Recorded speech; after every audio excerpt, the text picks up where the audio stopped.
akan memberikan semangat baru lagi di dalam kami melakukan tugas sepanjang hari ini dalam pelayanan kami. Itu sebabnya Bapa, di dalam nama Yesus Kristus, mari Engkau berbicara sesuai pesan Tuhan untuk kami yang hadir secara online di RPKM ini. Kebenaran firman Tuhan boleh menjadi pengajaran buat kami yang hadir, sehingga dimanapun kami berada hanya Tuhan dimuliakan, ditinggikan dalam hidup kami. Mari Bapa, di dalam nama Yesus Kristus, biar Tuhan tolong supaya juga tidak ada gangguan dalam jaringan selama kebenaran firman Tuhan disampaikan. Hamba menyerahkan ke dalam tangan Tuhan dari awal dan berakhir dalam tuntunan kuasa Roh-Mu. Di dalam nama Yesus kami sambut kebenaran firman Tuhan. Haleluya. Amin. Puji Tuhan, Bapak Ibu, Shalom, selamat pagi. Shalom, pagi. Pagi. Puji Tuhan ya, kita sangat bersyukur walaupun kita hanya lewat Zoom online, tidak tatap muka, tetapi kuasa Tuhan tidak terbatas dan kebenaran firman Tuhan ya akan kita dengar bersama-sama. Saya percaya sesuai dengan visi misi yang sudah Pak Ketua bangun lewat RPKM ini. RPKM itu kalau tidak salah renungan pengajaran Kataros Ministry ya Pak Ketua ya. Jadi harus tahu ya RPKM itu apa. Ini apa RPKM itu? Renungan pengajaran Kataros Ministry. Jadi kita akan belajar firman Tuhan, menjadi renungan buat kita, menjadi rema tentunya sepanjang hari ini dan seterusnya dalam hidup kita. Terima kasih untuk Pak Ketua yang sudah mempercayakan saya untuk hari ini melayani firman Tuhan. Mari Bapak Ibu kita langsung membuka ayat firman Tuhan dalam Yesaya pasal 40.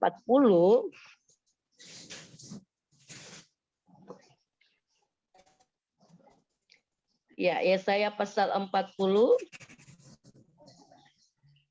Hanya berapa ayat kita akan baca dalam Yesaya pasal 40, ayat yang ke-27 sampai ayat yang ke-31. Yesaya pasal 40 ayat 27 sampai ayat yang ke-31. Saya akan membacakan buat Bapak Ibu memperhatikan di Alkitab. Demikian firman Tuhan. Mengapakah engkau berkata demikian, hai Yakub, dan berkata begini, hai Israel? Hidupku tersembunyi dari Tuhan, dan hakku tidak diperhatikan Allahku. Tidakkah kau tahu dan tidakkah kau dengar? Tuhan ialah Allah yang kekal. Tuhan ialah Allah kekal yang menciptakan bumi dari ujung ke ujung. Ia tidak menjadi lelah dan tidak menjadi lesu, tidak terduga pengertiannya. Dia memberi kekuatan kepada yang lelah dan menambah semangat kepada yang tiada berdaya. Orang-orang muda menjadi lelah dan lesu dan taruna-taruna jatuh tersandung. Tetapi orang-orang yang menanti-nantikan Tuhan mendapat kekuatan baru. Mereka seumpama raja wali yang naik terbang dengan kekuatan sayapnya. Mereka berlari dan tidak menjadi lesu, mereka berjalan dan tidak menjadi lelah. Dan yang menjadi tema untuk kita renungkan pada pagi hari ini di ayat 31 kata menanti-nantikan Tuhan. Menantikan Tuhan. Kalau saya lihat kata menantikan Tuhan ini sebuah kata Ibrani yang berbicara tentang antisipasi aktif. Dan kata ini biasanya digunakan oleh petani untuk menunggu suatu panen ya. Bapak Ibu tahu bagaimana seorang petani ketika dia sudah bersusah payah untuk mengolah ladangnya dan menunggu hasilnya. Tentunya dalam menunggu hasilnya itu ada pengharapan dan ada sukacita ketika dia akan mendapatkan hasil dari panen itu. Jadi kata menantikan Tuhan itu digunakan untuk petani yang menunggu suatu panen. Jadi bagaimana kita menantikan janji Tuhan, menantikan Tuhan di dalam hidup kita, seperti itulah. Selalu ada pengharapan dan pasti, dan kita tahu ada hasilnya. Amin. Nah kemudian kita melihat dalam teks ini yang dituliskan oleh Yesaya, kehidupan umat Tuhan yang disebut sebagai keturunan Yakub dan Israel dalam teks ini ya Bapak Ibu. Dan digambarkan dalam teks khotbah kita hari ini bagaimana kondisi orang-orang Yahudi di pembuangan yang tertekan. Mereka tertekan dan cukup memperhatikan dan sangat memprihatinkan keadaan mereka pada saat itu. Mereka mengalami masa-masa sulit di pembuangan di Babilonia. Mereka diperbudak. Dan dalam banyak aspek tidak menikmati kebebasan. Artinya mereka tidak menikmati kebebasan dalam hidup mereka ketika diperbudak di Babilonia.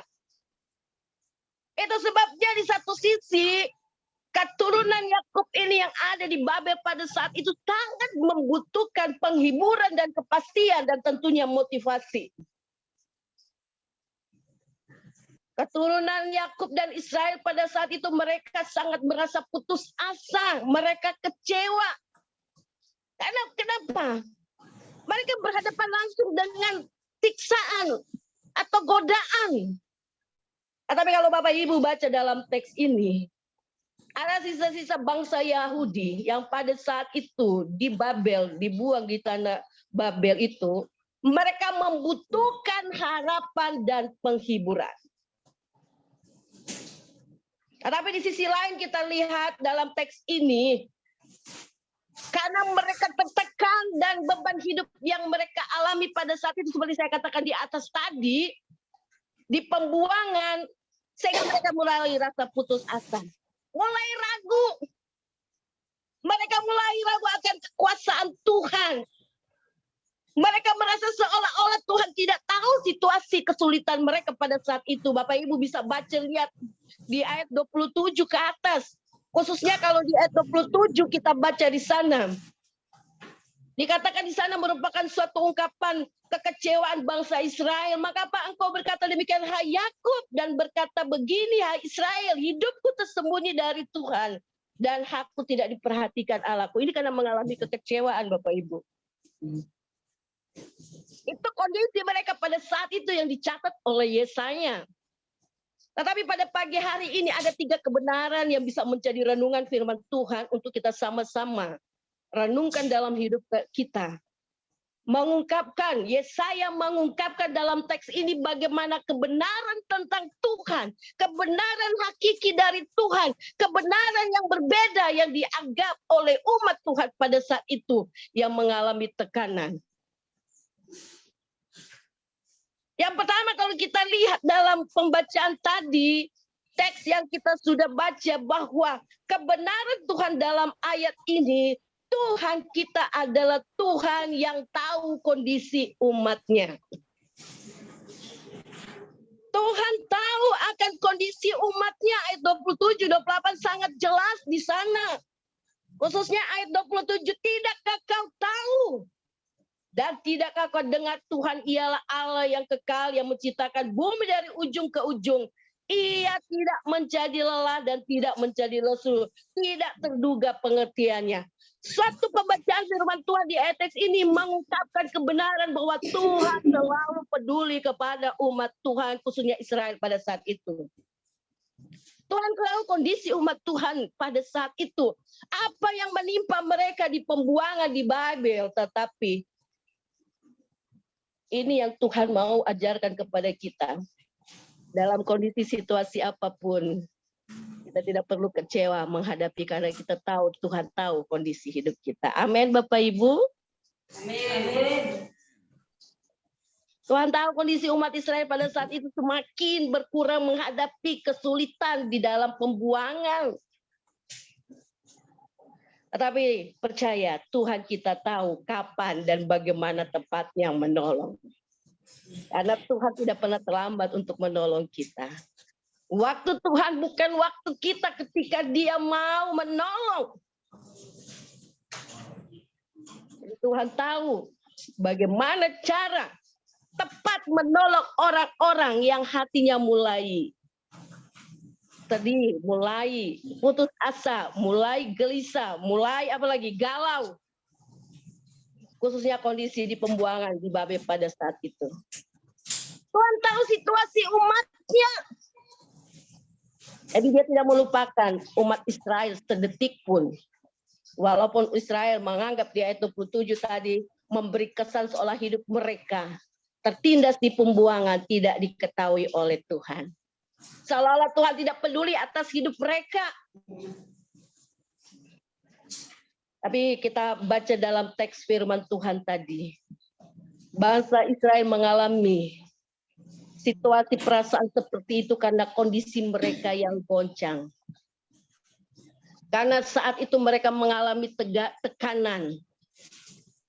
Tapi kembali kita renungkan bersama-sama di ayat 28 tadi. Tuhan justru memperhatikan dengan penuh kasih sayang dan tahu pergumulan umat Israel yang ada di pembuangan pada saat itu. Jadi kita percaya Tuhan mampu untuk menolong. Bukan hanya sekedar tahu situasi kondisi Israel pada saat itu, tapi dia sanggup menolong keadaan bangsa Israel. Karena di ayat terakhir tadi 28 bagian C, ia tidak menjadi lelah dan tidak menjadi lesu. Itu dahsyatnya Tuhan kita. Itu diungkapkan di ayat 26 dan ke atas itu Bapak Ibu, bagaimana dia Tuhan yang berkuasa, yang melebihi dari segala yang ada di dunia ini. Karena dia Tuhan. Jadi untuk hal membebaskan bagi bangsa Israel itu bagi Tuhan hal yang tidak mudah. Tetapi yang kita mau renungkan pada pagi hari ini, Tuhan peduli. Tuhan tidak pernah biarkan kita, tetapi di dalam diri kita harus kita kembali melihat bahwa diri kita ini adalah orang yang membutuhkan Tuhan. Memang situasi kondisi keadaan seperti bangsa Israel tidak mudah Bapak Ibu. Tetapi pertolongan Tuhan tidak pernah terlambat. Nah, ini yang perlu kita pahami dalam situasi apapun. Karena pikiran manusia terbatas melihat cara Tuhan menolong. Jadi Tuhan kita adalah Tuhan yang tidak pernah lelah dan tidak pernah menjadi lesu. Dia tidak pernah terlambat untuk menolong umat Tuhan. Jadi menjadi renungan bagi kita pada pagi hari ini, apapun kondisi kita, situasi hari ini. Mungkin mengalami kekecewaan, tetapi ingat, Tuhan peduli keadaan kita. Asalkan kita tetap menantikan Tuhan dalam hidup kita. Ada pengharapan, seperti tadi saya katakan, menantikan Tuhan itu dalam bahasa Ibrani itu seperti diungkapkan, seorang petani menanti panennya, tetap berharap.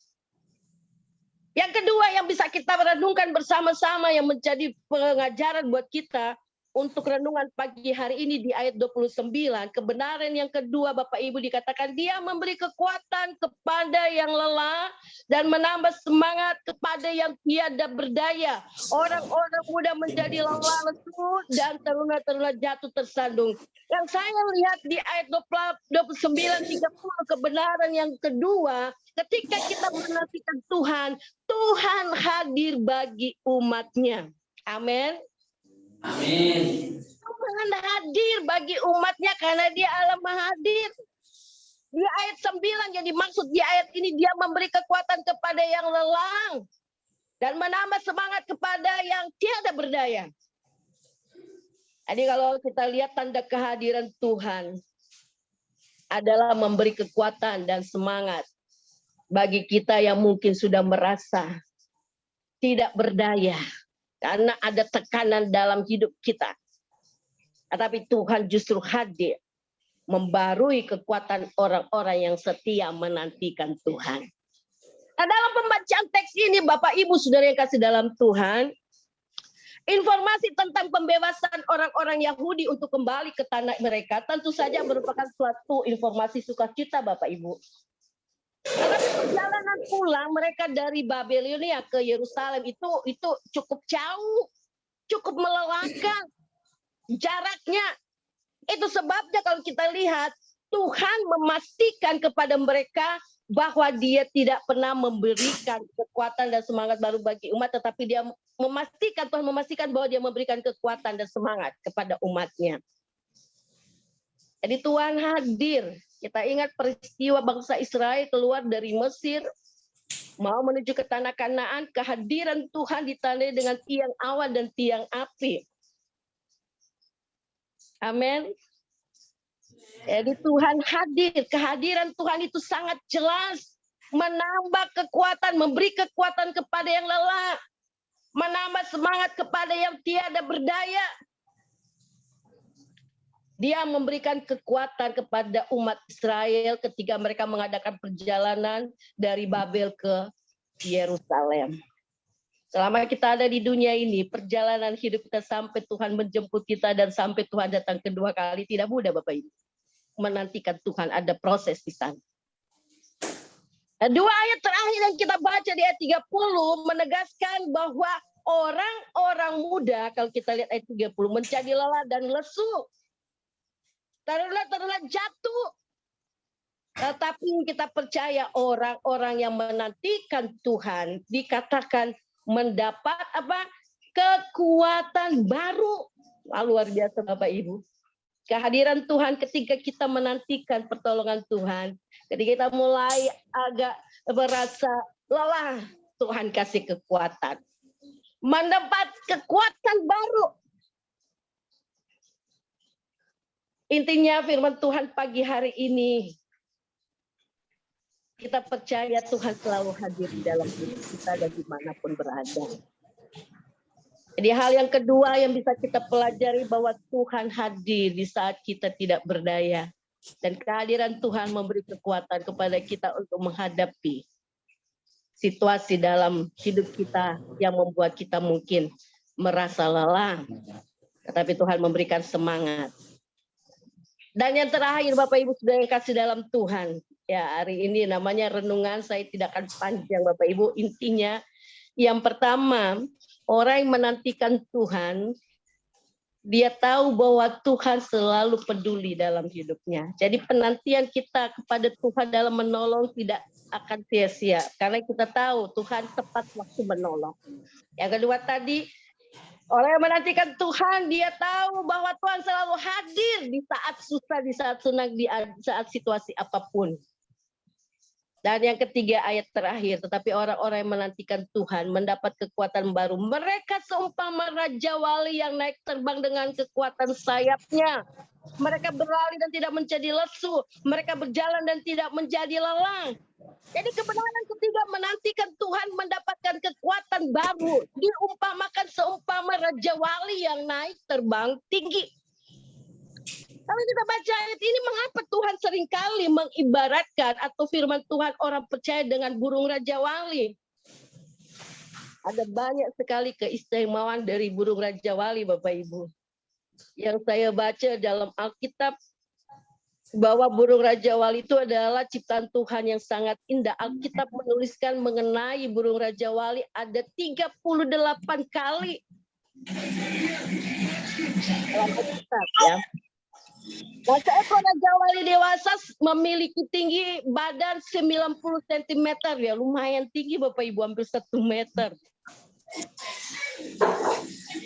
Kalau sayapnya, kalau dia bentangan sayap sepanjang 2 meter, waduh, memang cukup besar ini burung Raja Wali, makanya makhluk yang istimewa. Yang menjadi keistimewaan dari burung Raja Wali, kalau dia mau membangun sarangnya, dia bangun di puncak-puncak gunung. Dan sarang itu sangat besar. Saya baca manusia pun kata dapat bisa tidur di dalam sarang tersebut. Kalau tidak salah, sarangnya itu beratnya bisa mencapai 700 kilogram dan sangat nyaman. Nah, ini istimewa sekali nih burung Raja Wali. Itu sebabnya kenapa dikatakan seumpama Raja Wali. Nah, Raja Wali ketika dia terbang membumbung, Bapak Ibu Saudara kekasih, dia dapat melakukannya dengan mudah dan cepat. Itu burung Raja Wali. Kalau dia mau menyergap mangsanya, dia karena terbangnya sangat cepat dapat menyergap mangsanya dengan cepat. Jadi kelebihan lain dari burung Raja Wali, Bapak Ibu sudah yang kasih dalam Tuhan, matanya itu tajam. Dikatakan bisa mencapai 4-8 kali lebih tajam daripada mata manusia. Arti terang sekali mata Raja Wali ini. Makanya kalau orang suka ambil burung Raja Wali, suka disut itu di matanya atau sayapnya. Karena itu ternyata kekuatan dia. Jadi bisa dia melihat mangsanya sejauh 2 mil. Itu karena kelebihan matanya 4-8 kali lebih tajam dari manusia. Nah, kalaupun terjadi badai burung Raja Wali, dia makin kuat. Dia malah kalau kita lihat dia berusaha untuk tidak menghindari badai tersebut. Itulah keistimewaan burung Raja Wali. Makanya dikatakan mereka seumpama Raja Wali yang naik terbang tinggi. Jadi orang yang menantikan Tuhan diumpamakan seperti burung Raja Wali yang ketiga yang bisa kita lihat. Orang yang menantikan Tuhan tidak akan pernah kecewa. Amin. Mereka tidak akan pernah kecewa. Dikatakan bahwa seumpama Raja Wali yang naik terbang dengan kekuatan sayapnya, mereka berlari tidak menjadi lesu. Mereka berjalan dan tidak menjadi lelah. Ini luar biasa sekali kalau orang percaya menantikan Tuhan. Karena saya katakan tadi menantikan Tuhan itu seperti orang petani yang menunggu panen, ada pengharapan. Menantikan Tuhan, pertolongan Tuhan dalam hidup kita. Tuhan tidak pernah mengecewakan kita. Amin Bapak Ibu. Amin. Amin. Amin. Amin. Haleluya. Jadi burung Raja Wali juga Bapak Ibu ketika dia melatih anaknya untuk terbang, dia tidak bawa di tempat rendah, tapi dia bawa di puncak gunung. Bagaimana cara burung Raja Wali melatih anaknya, sengaja dijatuhin. Nah, supaya sayapnya dibuka oleh anak-anaknya. Demikianlah hidup kita Bapak Ibu. Tetapi pastikan bahwa sesuai firman Tuhan hari ini, Tuhan tidak pernah mengecewakan kita. Kita akan terus mendapat kekuatan baru daripada Tuhan. Naik terbang dengan kekuatan sayap kita, kekuatan yang Tuhan berikan kepada kita. Demikianlah kondisi bangsa Israel pada saat itu. Dan saya percaya kembali kepada kita dalam hidup kita sehari-hari. Kondisi apapun kita yang kita alami, ingat, nantikan Tuhan, pertolongan Tuhan dalam hidup kita. Yang pertama yang kita perlu ketahui sekali lagi, Tuhan selalu peduli. Siapapun kita. Yang kedua, Tuhan selalu hadir buat kita. Dan yang ketiga, Tuhan tidak pernah mengecewakan kita. Amin. Tuhan